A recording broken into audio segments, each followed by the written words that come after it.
Are we rolling? Sweet. Today we're gonna make one of my favorite sandwiches.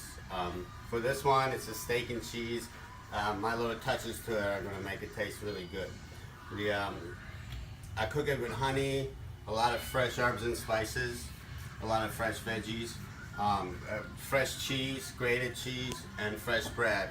Everything's top notch, and I don't try to overcook anything. So I've chopped everything fine here, just so that I heat them just a little bit, enough for them to be cooked, get the little sizzle around them, but nothing's gonna be overcooked. So first, I'm gonna mix the meat and the seasoning here, and then what's left on that seasoning, I put in this pan, and I'll cook the tomatoes, green peppers, and the mushrooms real fast on high heat with the ginger and the garlic in there. And then I'll add the cilantro and the chives on top of that right before I'm about to get it off of the stove. I'll do that for a couple minutes. And this meat will cook on high heat 450 for 1 minute. When that's done, it will go in this pan and mix with all the veggies. Sear it for about 10-20 seconds on high heat. We put all that in the bread. We'll put the cheese on top of the bread, and we'll close the sandwich up, and we'll put it in the oven for about a couple minutes on about 300-degree heat, and it will be ready to go. So we'll show you what it looks like. You cut it now. So this is just sitting here. Everything's in there now. It's gonna be yummy. I added all the chives and the cilantro. I'm barely cooking that. As a matter of fact, it's on off right now. It's just getting this stove heat. I don't want to overcook them. And the meat's got 25 seconds left. I don't like to overcook meat because, you know, it's not a preference here. But if you wanted to cook it a little bit more, you would maybe go a couple more minutes extra. This will come out probably around medium, maybe even a little bit more, because they're cut really thin. So we'll see you in a second. Okay, so the meat was in the oven for 450 at 450 for 2 minutes. That's got a slight texture to it, from just being exposed to the heat for 2 minutes on a high level. Now I got this thing right here. I'm gonna crank it up to high heat, and I'm gonna put every one of these goodness. Make sure this has gotta be high heat. The highest on the stove. You're not doing this for too long. You sort of want to let it sit there on one side, let everything get even heat, and sort of sit there. If you want to come and look at what this looks like. Here's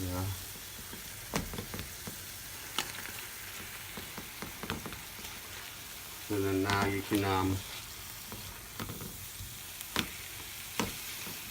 flip it over, make sure it gets dark on each side. People use forks. I'm too lazy for that, so I'm using my fingers.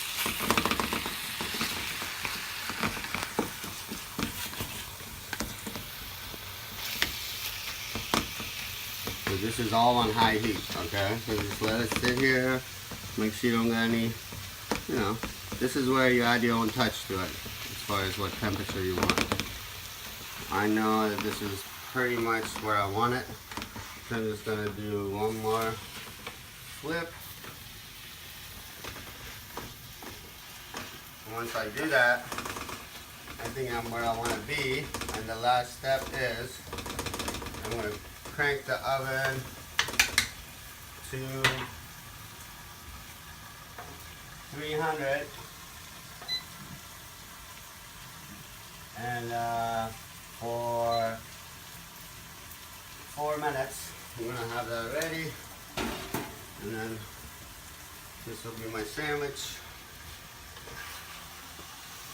So, on purpose, I cut these meat pieces long, like this, so I can portion them well. So this is what you got on one. I'm gonna turn off the stove. That's done cooking. So now you get the other good stuff in there. You can see.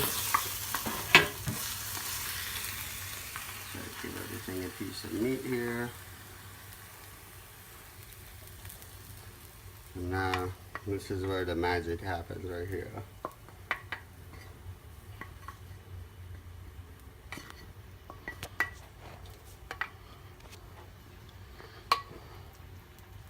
You get this, you get that.